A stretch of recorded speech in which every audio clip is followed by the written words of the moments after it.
సింహరాశి మఖ, పుబ్బ, ఉత్తర 1వ పాదంలో జన్మించినటువంటి జాతకులు.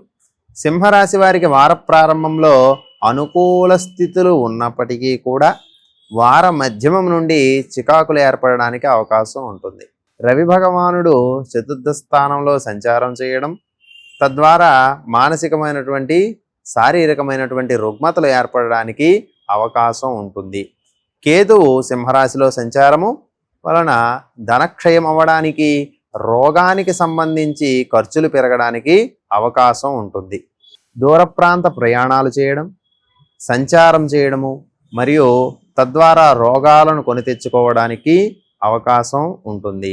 ఈ వారం సింహరాశి వారు శారీరకంగా, మానసికంగా, ఆర్థికంగా మరియు సామాజిక పరమైనటువంటి చీకులు చింతలు కలగడానికి అవకాశం ఉంటుంది.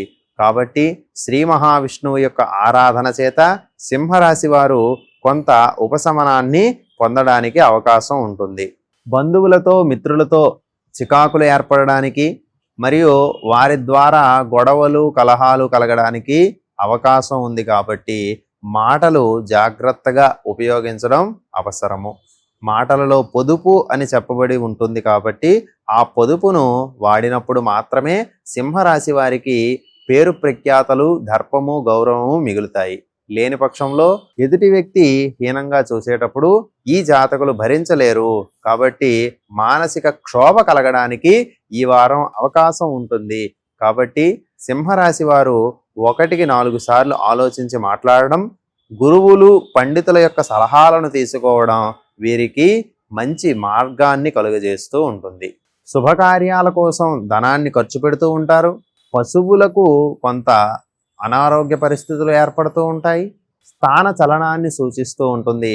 అలాగే తరచూ ప్రయాణాలు చేయడానికి కూడా ఈ వారం సింహరాశి వారికి అవకాశం ఉంటుంది. కాబట్టి ప్రయాణానికి తగినటువంటి ఏర్పాట్లు ముందుగా చేసుకోవడం ఉపయుక్తం.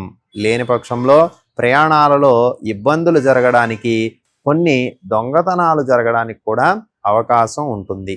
నూతన వస్త్రలాభము మరియు పెట్టుబడులు పెట్టేటటువంటి వాటిలో చిన్నపాటి లాభాలు పొందడానికి అవకాశం ఉంటుంది. అదే క్రమంలో ధన వ్యయాన్ని కూడా సూచిస్తుంది. కాబట్టి ఆర్థిక విషయాలలో జాగ్రత్తలు తప్పనిసరి.